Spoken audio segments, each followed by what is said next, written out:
necesito encontrarlo. Si sabes dónde pasea y lo que su alma desea, cuéntame, necesito escucharlo.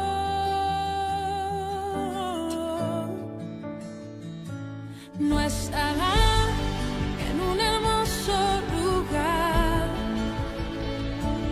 con riquezas y grandeza, tú no lo hallarás. No estará en donde piensas que está,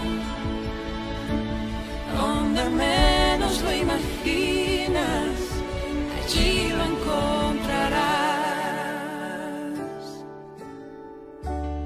Si sabes con quién platica y en dónde pasa sus días,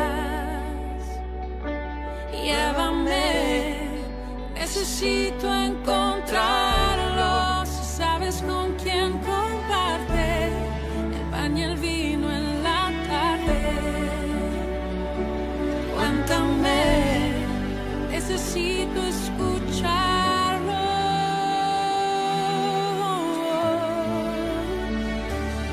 Estará entre la gente al pasar, entre niños y sonrisas, allí tú lo verás, lo hallarás en donde hay necesidad, donde menos lo imaginas, allí lo encontrarás. Ayer lo oí decir, quien viene a mí no le echo fuera, yo no le echo fuera. También lo oí decir, soy el descanso que has buscado y la esperanza que has deseado. Me hallarás entre la gente al pasar, entre niños y sonrisas, allí tú me verás. Me hallarás en donde hay necesidad, donde menos lo imaginas, allí me encontrarás. Donde menos lo imaginas, ahí lo encontrarás. Dios te bendiga. Qué alegría, qué gozo estar juntos otra vez. Es mi deseo y oración que el Señor te fortalezca en el poder que hay en su nombre. Uno de los grandes desafíos que estamos enfrentando es nuestra necesidad de tener un santo valor frente a los desafíos que vienen hacia nosotros. Ahora mismo aquí en nuestra ciudad se está hablando de un resurgir del virus. Ya en pocos días quizás vuelvan a cerrar las escuelas. Y a veces el temor cunde en nuestros corazones, pero ¿sabes qué? No tiene que ser así. El Señor Jesucristo quiere fortalecer tu corazón de tal manera y darte una fe tan fuerte que tú puedas enfrentar lo que viene. La fe no nos es dada para que la vida sea fácil. La fe nos es dada para que las cosas que Dios quiere para ti sean posibles. Así que vamos a orar, vamos a abrir la palabra de Dios, vamos a mirar hoy la fe de un hombre que es digna de ser imitada, pero no puede ser imitada si está fuera de nuestras fuerzas hacerlo, pero queremos mirar cómo él la obtuvo, cómo la sostuvo y cómo nosotros siguiendo su modelo podemos hacer lo mismo, porque lo que Dios hizo por este hombre lo puede y quiere hacer en ti, en mí y a través de nosotros. Vamos a la palabra de Dios, al libro de los Hechos. Lo que voy a hacer, voy a leer 2 versos del capítulo 13 del libro de los Hechos, para poner el marco de las circunstancias donde ocurrió el evento, y luego voy a moverme a una de las cartas del apóstol Pablo para que veas su narración del evento y los principios importantes que le ayudaron a él a enfrentar lo que estaba viviendo. El libro de los Hechos, capítulo 13, el verso 13 y 14. Dice así la palabra de Dios.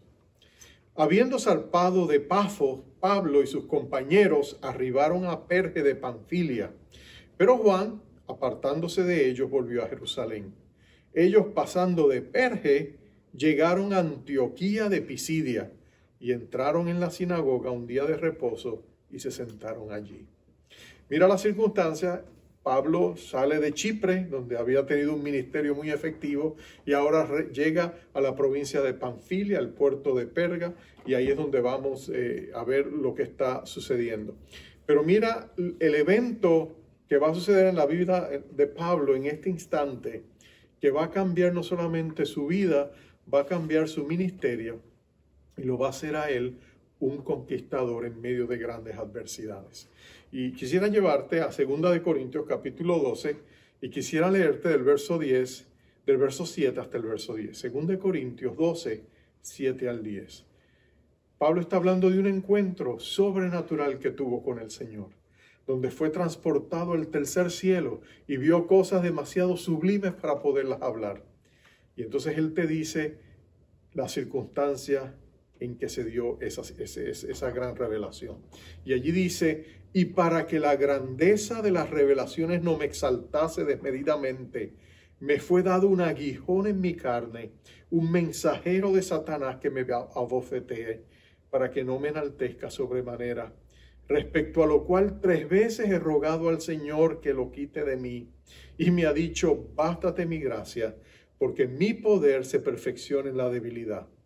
Por lo tanto, de buena gana me gloriaré más bien en mis debilidades, para que repose sobre mí el poder de Cristo.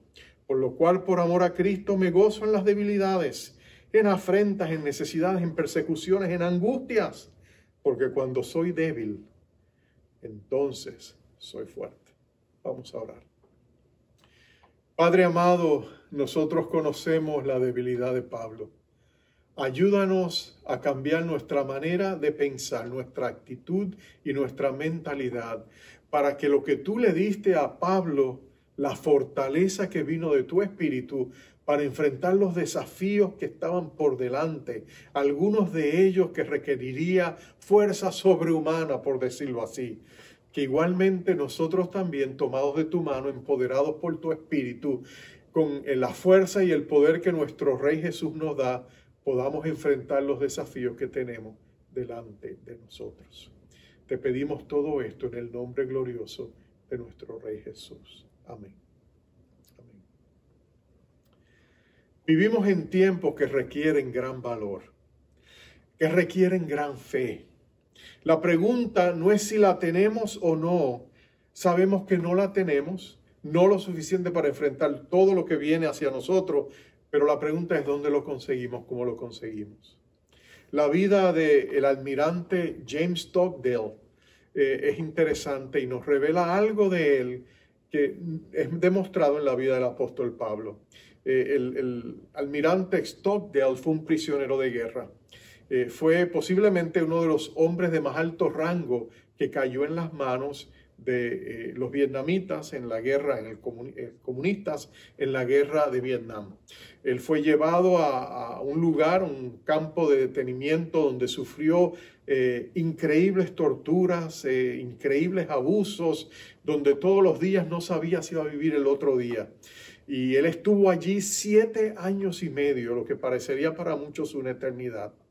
Pero este hombre, después que salió de allá, él escribió un libro.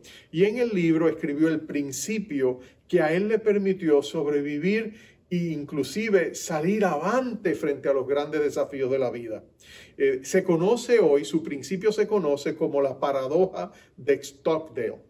La paradoja de Stockdale, la palabra paradoja, tú sabes que quiere decir una aparente contradicción.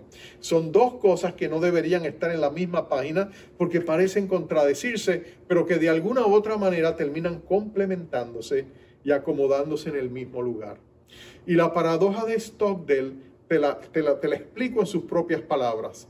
Él la definió así, él dijo, Stockdale era un hombre de fe. Era un creyente, él creía en el Señor Jesucristo. De hecho, fue el Señor Jesucristo el que le permitió salir avante. Y él decía esto, él decía, nunca se debe confundir la fe de que prevalecerás al final de la prueba que estás pasando. Nunca se debe confundir la fe de que prevalecerás al final de la prueba que estás pasando con la disciplina de poder confrontar los hechos aún más brutales de tus circunstancias, por difíciles que sean. Mira la paradoja. Él dice, hay que tener fe de que Dios nos va a sacar de esta situación. Y esa fe no se puede perder. Tienes que agarrarte de esa fe con uñas y dientes. Pero aunque tengas esa gran fe, también tienes que tener la disciplina de ver realísticamente las circunstancias en que te encuentras, lidiar con ellas de la mejor manera que puedas, por brutales que sean esas circunstancias. En el caso de él todos los días era la pregunta si sobreviviría ese día o el siguiente, pero aunque tengas que enfrentarte a lo peor de lo peor, agarrado a esa fe, tú vas a salir adelante, tú vas a prevalecer. Porque es interesante, comienzo hablando de este hombre llamado Stockdale, porque él era un creyente como el apóstol Pablo era un creyente. Y lo que tú ves en la vida de este hombre, o viste en la vida de este hombre, fue que él descubrió las mismas verdades que motivaban y conducían a Pablo a las grandes convicciones de su fe.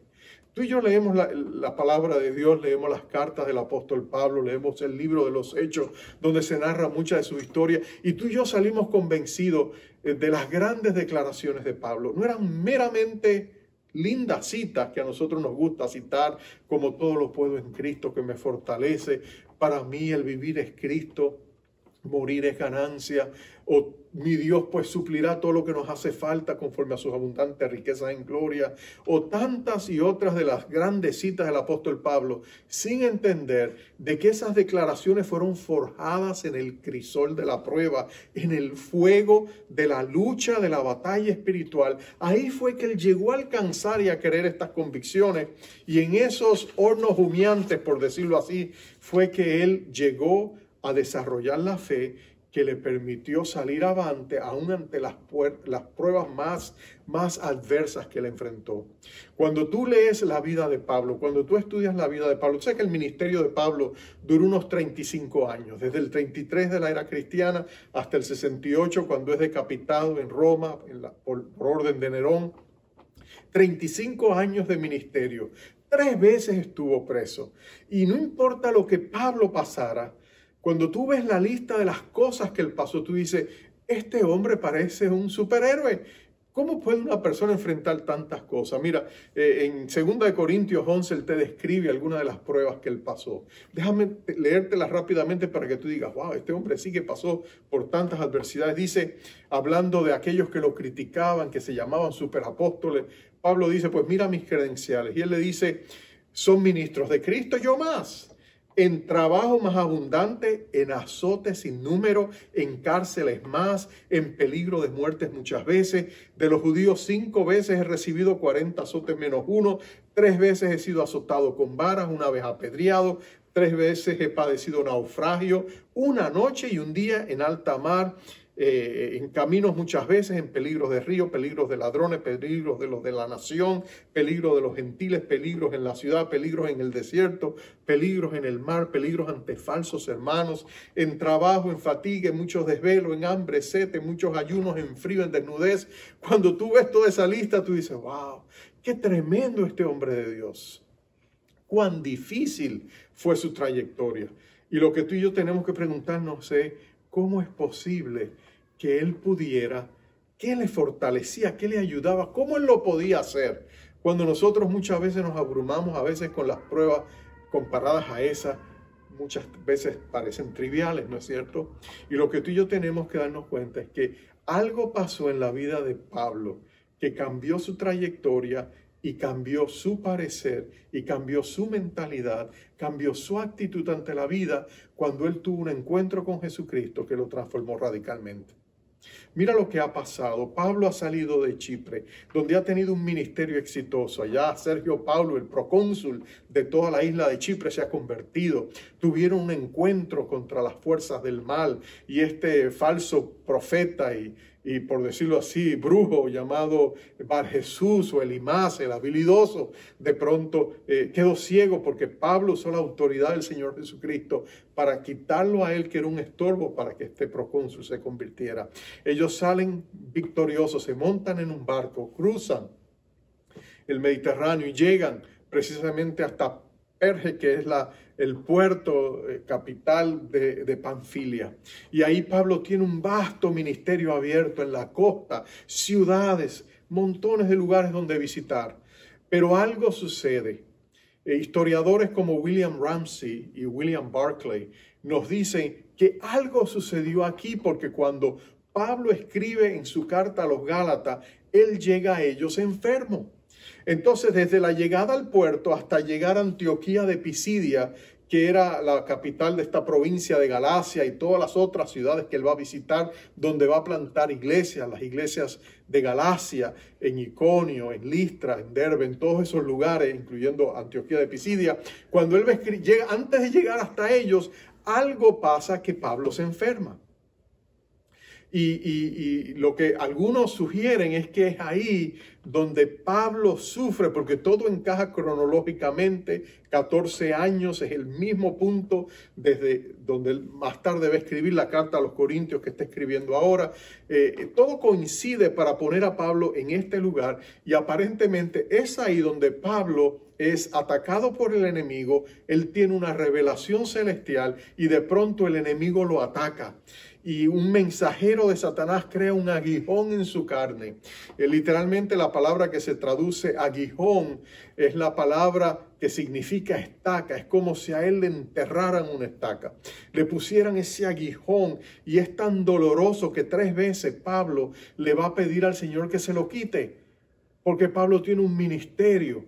Y 3 veces no va a tener la respuesta. Finalmente el Señor le dice: no lo voy a hacer, bástate mi gracia. Pero aparentemente ahí es donde Pablo sufre. En este momento histórico es cuando Pablo sufre ese ataque. Ahora, muchos piensan, inclusive historiadores del primer siglo, perdón, como Tertuliano y más tarde Jerónimo, ellos van a decir que lo más probable es que ese aguijón en la carne fue la malaria vírica, que era muy común en las costas de Panfilia en ese tiempo. La malaria vírica es la peor clase de malaria. Son fiebres intensas. Son unos dolores de cabeza que son descritos como si alguien cogiera un hierro encendido y te atravesara las sienes todo el tiempo. Dicen que el dolor es tan terrible que la persona apenas puede moverse. Y dice que la persona siempre va a quedar después de eso débil, va a tener lucha, va a tener sinsabores, porque como que los estragos y los efectos secundarios de esa enfermedad, algunos de ellos son permanentes. De manera que si eso fue lo que sucedió, y no hay manera de saberlo porque Pablo no es específico en su descripción del aguijón, pero si eso es lo que sucede a él, entonces entendemos por qué Pablo no se quedó en la costa de Panfilia predicando, sino que subió a las alturas para llegar a Antioquía de Pisidia, que está a 3.600 pies sobre el nivel del mar. Porque lo que pensaban los médicos de ese tiempo es que para la mejor cura y alivio para la malaria era subir a las alturas donde el aire fresco ayudaba en la recuperación. Y si eso es lo que está pasando, y Pablo ha tomado esa ruta, porque era una ruta tortuosa para subir hasta Antioquía de Pisidia, ahora entendemos por qué quizás Juan Marcos dice: no, yo para allá arriba no voy. Quizás el ver tanta gente enferma hizo que Juan Marcos diera: ¿sabes qué? Yo me regreso a casa. Estoy nostálgico. Quiero volverme a Jerusalén. Y entonces él los abandona en ese momento, cuando más lo necesitaban. Pero Pablo se va a recuperar lo suficiente para subir hasta Antioquía, y ahí es donde va a empezar a predicar. Pero en 2 Corintios él nos describe lo que está pasando. Y lo que está sucediendo, la revelación que Dios le va a dar a Pablo una fe que va a descansar completamente en el Señor que está obrando en él, porque Dios está presente aún en la adversidad de Pablo. Nota que el diablo, el mensajero de Satanás que vino y lo afligió, no lo pudo haber hecho sin el permiso de Dios. Dios tuvo que haber levantado la mano y permitir que el enemigo lo atacara. Pero Dios tenía un propósito en permitirlo. Dios no quería que después de haberle manifestado esa gran revelación del cielo, Dice Pablo que él subió al tercer cielo y vio las cosas sublimes del tercer cielo. Tú sabes que los judíos pensaban que habían tres cielos. Está el cielo normal, donde tú ves el cielo azul, donde los aves vuelan. Después tú ves el espacio sideral en las noches, donde están las estrellas. Pero el tercer cielo es el cielo donde Dios mora por su Espíritu. Es donde están los ángeles, es donde están los santos, es donde estamos los que partimos con Cristo, ¿no es cierto? Y es allí donde Pablo va a tener esa visión. Pero luego, para que Pablo no se enorgulleciera y se llenara de arrogancia, Dios permite que el enemigo le dé este aguijón en su carne que va a mantener a Pablo humilde, débil y dependiente de Dios. Y lo que él va a querer es para que en medio de las circunstancias en que Dios está obrando, que Pablo reconozca que aún todos los problemas que vienen a su vida son realmente oportunidades. Tú y yo miramos los problemas como problemas, ¿verdad que sí? ¿Cómo voy a resolver esto? ¿Cómo voy a resolver lo otro? Pero si Dios está obrando en nosotros y a los que aman a Dios, todas las cosas les ayudan a bien, los que han sido llamados conforme a su propósito, como escribiría Pablo a los romanos. Si eso es cierto, entonces esta situación es dada por Dios para bendecir a Pablo. Y Pablo va a encontrar en el problema una gran oportunidad. Es interesante, una gran sierva de Dios que se llamó Frances Ridley Havergal. Ella escribió libros, una mujer muy usada por Dios, fue una gran misionera, pero ella también se enfermó aparentemente de la enfermedad que Pablo sufrió. Ella también sufrió en el campo misionero, se enfermó con la malaria vírica. Y dice que ella estuvo al borde, todo un año estuvo al borde de la muerte. Los primeros 8 meses no se sabía si se salvaba por las intensas fiebres, los dolores, ella estaba recluida. La gente todos los días orando para ver si ella se iba a salvar. Por 8 meses se debatió entre la vida y la muerte. Pero los últimos 4 meses empezó a recuperarse. Le tomó un año. Pero durante ese tiempo, en los momentos que podía, ella encontró gran consuelo en la vida de Pablo y específicamente en este pasaje. Y lo que ella descubrió fue esto, y esto es lo que ella resume de este estudio de la vida de Pablo en circunstancias similares. Ella dice, un aspecto de la vida de Pablo es ver que él tenía la habilidad de transformar problemas en oportunidades. Él transformaba problemas en oportunidades. En otras palabras, él no veía los problemas solo como problemas. Cuando un problema llegaba a él, se preguntaba, Señor, ¿cómo vas a usar esto para bendecirme? ¿Cómo vas a usar esta situación para manifestarme tu poder, tu gloria, tu gracia? Señor, ¿cómo vas a usar esto para dejarme ver que soy tuyo, que soy tu siervo, que soy tu sierva, que en medio de lo que estoy pasando, tú vas a obrar? Eso es lo que Dios quiere hacer en nuestros problemas y en nuestros desafíos. En realidad, quizás la Madre Teresa tenía razón cuando él llamaba a los problemas los regalos del cielo. Dice Eileen Egan, que fue una mujer que trabajó con ella por mucho tiempo, dice que ella en una ocasión se acercó a ella cuando empezaba a trabajar con ella y le dijo, Madre Teresa, tenemos este problema. Y ella le detuvo y le dijo, mira, nosotros no tenemos problemas, solo tenemos regalos del cielo. Así es que nosotros llamamos a los problemas. Y le prohibió terminantemente, le dijo, no me vuelvas a decir que tenemos un problema, dime, Madre Teresa, le traigo un regalo. Y vamos a ver cómo Dios de alguna manera va a usar eso para su gloria. Dice que en una ocasión la Madre Teresa estaba viajando y Eileen le había hecho su itinerario de vuelo y de pronto le llamó y le dijo, Madre Teresa, mire, ha habido un problema, perdió la conexión, tiene que esperar 4 horas en el aeropuerto, solo quería darle este regalo. Y la hermana le dijo, la Madre Teresa dijo, bueno, eso quiere decir que Dios tiene un propósito en las próximas 4 horas, Él quiere hacer algo a través de mí con alguien aquí en este tiempo. Esa era la actitud que ella tenía. Porque ella reconocía que Dios no tiene despropósito alguno. Dios siempre hace las cosas con propósito. Como decía Martin Luther King Jr., solo en la oscuridad podemos ver las estrellas. Solo en la oscuridad podemos ver las estrellas. Así que cuando nosotros miramos esto nos damos cuenta de que cómo enfrentemos la situación va a ser toda la diferencia. Nosotros hablamos del estrés, ¿no es cierto? De hecho tenemos hermanos con chispa humorística que dicen, no, yo no tengo estrés, es 4, es 5, es 6, y lo cuentan de esa manera. Pero tú sabes que en el idioma inglés hay 3 palabras que se usan que están conectadas al estrés.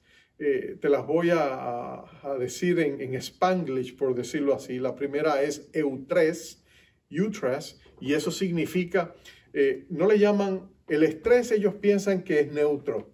El estrés puede ser bueno o el estrés puede ser malo. El buen estrés es called eustress y es el estrés que nos motiva a la acción. Por ejemplo, un atleta que va a competir se estresa porque su adrenalina empieza a bombear y de pronto él empieza a prepararse. Lo mismo el soldado que va a batallar. El estrés puede ser positivo, nos prepara para la acción. Es el nerviosismo que siente un predicador antes de predicar. Es el nerviosismo que siente una persona cuando tiene que actuar. Es estrés positivo.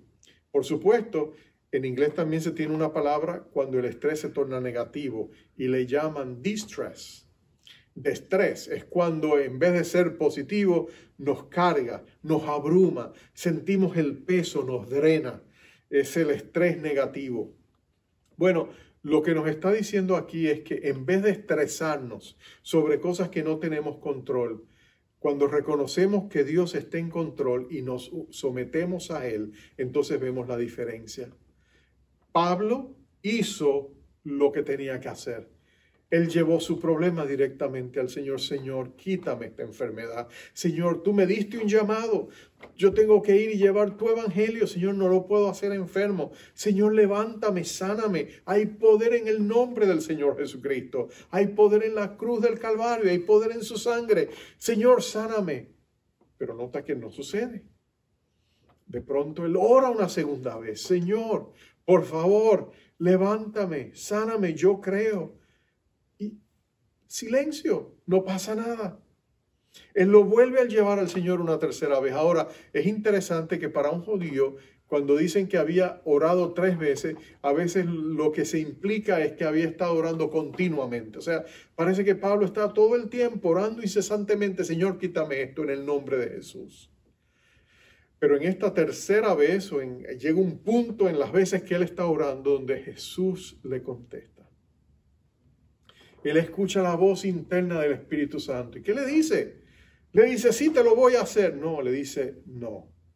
Bástate mi gracia, porque mi poder se manifiesta en la debilidad.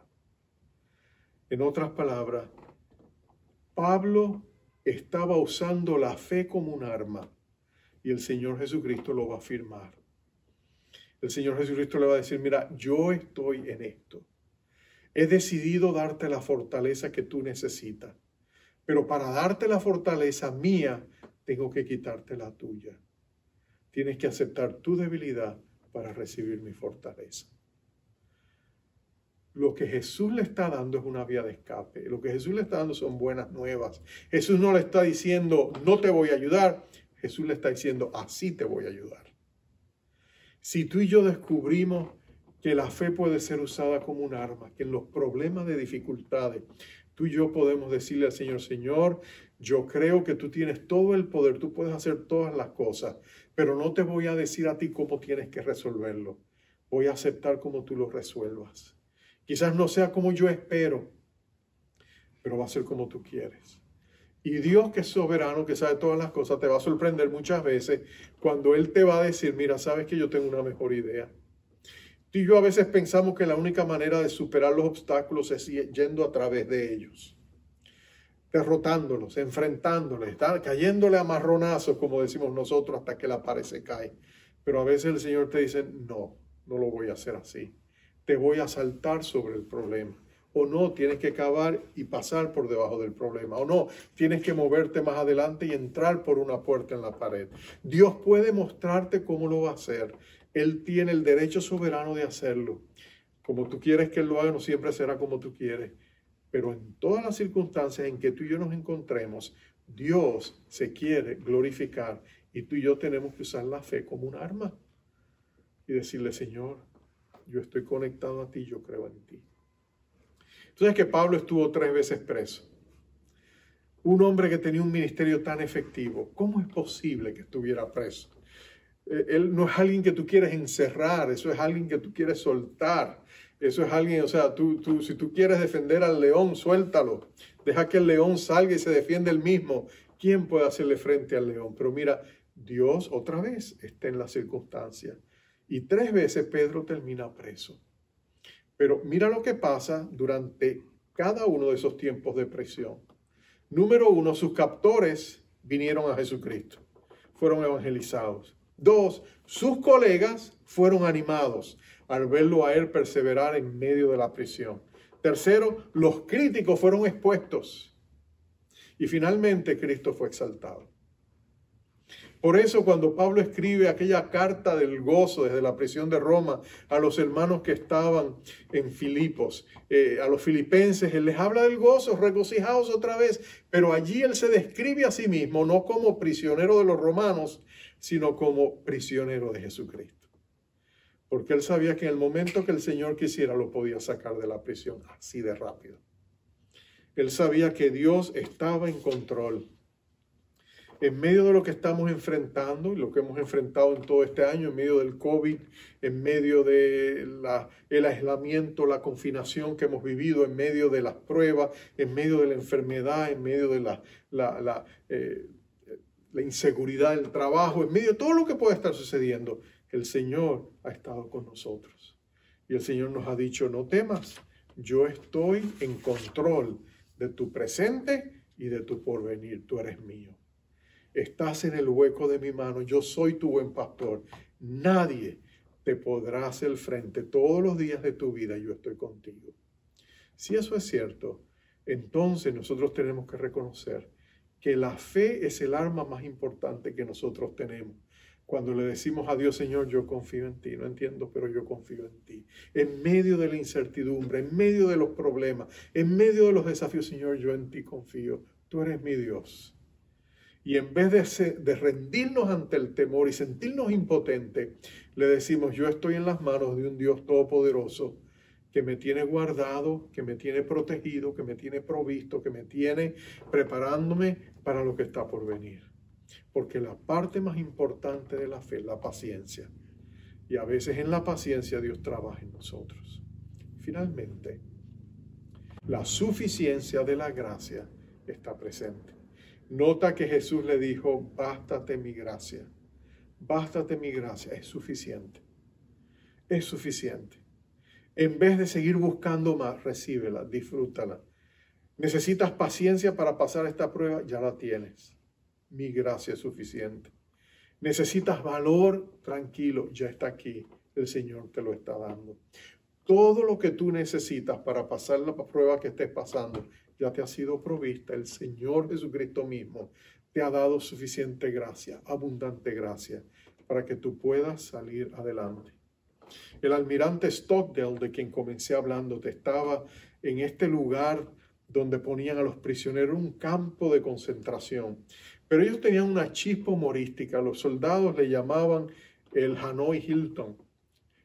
Lo que los enemigos habían querido como un lugar donde ellos fueran un infierno en la tierra, lo que los enemigos habían querido que fuera un lugar donde ellos se sentían abrumados. Ellos bromeaban y ellos decían, no, estamos en el Hanoi Hilton, estamos en el mejor, más exclusivo de los hoteles, y ellos se reían porque en medio de las pruebas, en medio del dolor, en medio de la ansiedad, muchas veces el humor es el salvavidas que nos saca a flote, ¿no es cierto? Recuerdo haber visitado Cuba en algunas ocasiones y haber hablado con nuestros hermanos cubanos, y en medio de las pruebas que ellos estaban pasando, era el sentido del humor, la chispa cubana, lo que muchas veces en medio del dolor les hacía reír. Y cuando nosotros escuchábamos esos chistes, nosotros nos reíamos, aunque casi queríamos llorar con ellos, pero es que el humor de ellos realmente los aflotaba en medio de las pruebas más severas. Tenemos a veces que reírnos de las cosas que están pasando. Aún en las cosas más adversas tenemos que encontrar razón para reírnos frente a ellas y saber que Dios está en control.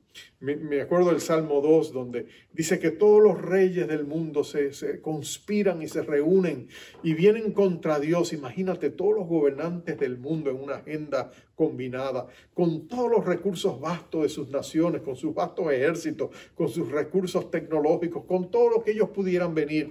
Todos se juntan, se ponen en la misma página y dicen, ¿sabe qué? Vamos a decirle a Dios, no, estás despedido.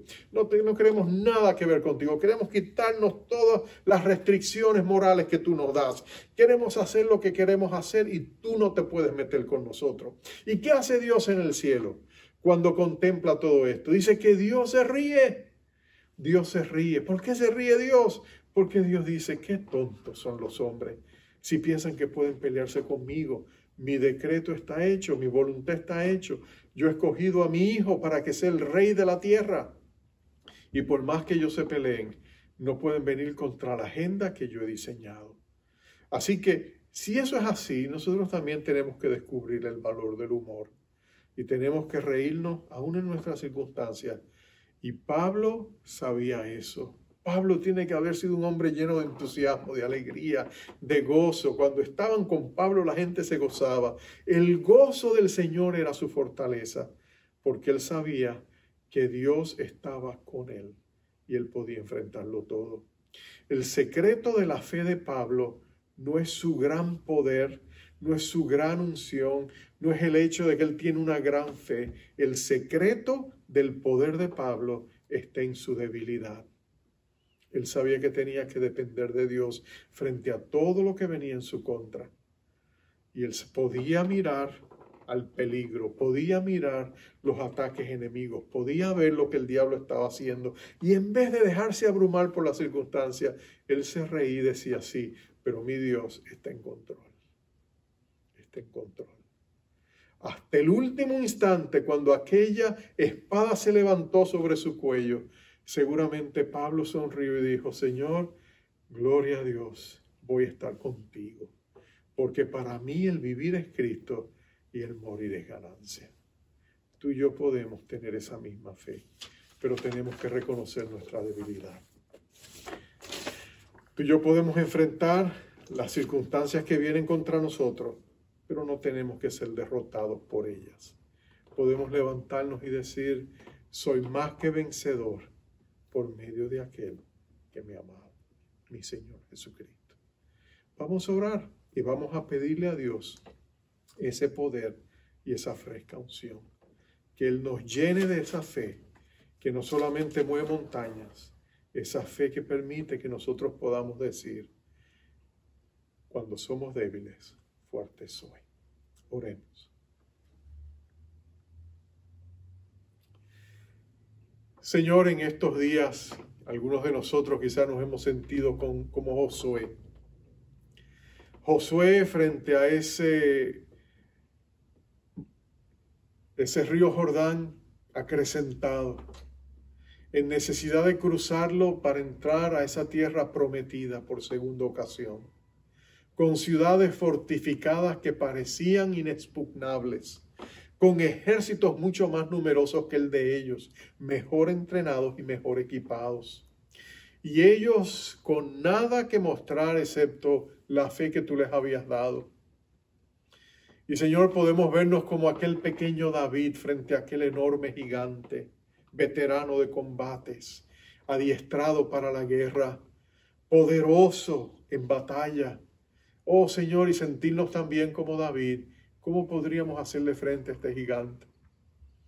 Pero Josué, David, Jesús nuestro Señor, Pablo y todos los grandes hombres tuyos han descubierto que el secreto de nuestra fortaleza no es nuestra fuerza, sino nuestra debilidad. Y por eso escuchamos como un eco tus palabras a Josué, sé fuerte y valiente, porque tú saldrás airoso. Como estuve con Moisés, también estaré contigo. Donde quiera que pises será tuyo. Donde pongas tu sandalia lo reclamarás para mí, porque yo estoy contigo como poderoso gigante. Y no importa cuán grande o aventajado sea tu adversario, juntos tú y yo, agarrados, podemos salir adelante. Así que en esta preciosa oportunidad, amado Dios, venimos ante ti y te decimos, fortalécenos, Señor, en nuestra persona interior por tu Espíritu, para que Cristo habite por la fe en nuestros corazones, para que conozcamos cuánto somos amados, la anchura, la longitud, la profundidad y la altura de tu gran amor por nosotros, sacando fuera la vergüenza, la culpabilidad, confesando nuestros pecados delante de ti, recibiendo el poder limpiador de esa sangre gloriosa de nuestro Señor Jesucristo, que nos perdona y nos limpia de toda maldad cuando confesamos nuestros pecados. Pero Señor, también recibiendo ese santo valor cuando reconocemos que nosotros no podemos, pero Cristo y yo podemos. Todo lo podemos en Cristo que nos fortalece. Oh Señor, abrimos nuestro corazón, recibimos tu santo valor. El mismo santo valor que recibió Pablo. El mismo santo valor que recibió nuestro hermano James Stockdale en medio de su prueba. El mismo santo valor que reciben diariamente cristianos alrededor del mundo, aún en lugares donde están siendo perseguidos. El mismo valor que nos dice, no somos fuertes en nosotros mismos, sino en la grandeza de un Dios todopoderoso que nos muestra su favor y nos da su fortaleza. Así que los recibimos en esta hora en el nombre de Jesús. Y nos levantamos, Señor, convencidos de que contigo saldremos victoriosos. Con Cristo saldremos a través de esta pandemia. Con Cristo saldremos a través de todos estos desafíos. En Cristo cumpliremos el propósito que Él tiene para nosotros como familia, como persona, aún como nación, Señor. Nuestra mirada está puesta en ti. Sabemos que tú tienes la última palabra en todo. Y nosotros solo te pedimos, venga sobre nosotros, nuestra familia, nuestra nación, nuestra ciudad, tu reino. Y se haga tu voluntad en la tierra como se hace en el cielo. En el nombre y para la gloria de Jesús te lo pedimos. Amén, Señor. Amén. Que Jehová te bendiga y te guarde. Que Jehová haga resplandecer su rostro sobre ti y tenga de ti misericordia. Que Jehová alce sobre ti su rostro y ponga en ti paz. Bendiciones, amados. Tu gracia me basta, tu nombre me llena, tu sangre me limpia y en tu presencia hay vida. Tu gracia me basta, tu nombre me llena y tu sangre me limpia y en tu presencia hay vida. No hay nadie como tú, nada se compara a ti, Jesús.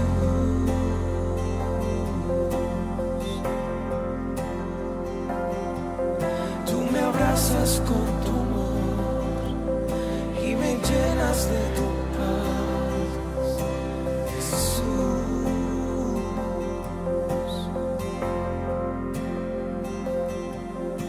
Tu gracia me basta, tu nombre me llena y tu sangre me limpia y en tu presencia hay vida.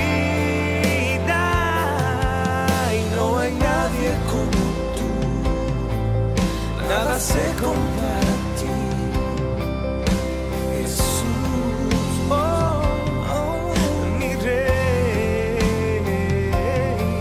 Y tú me abrazas con tu amor y me llenas de tu paz.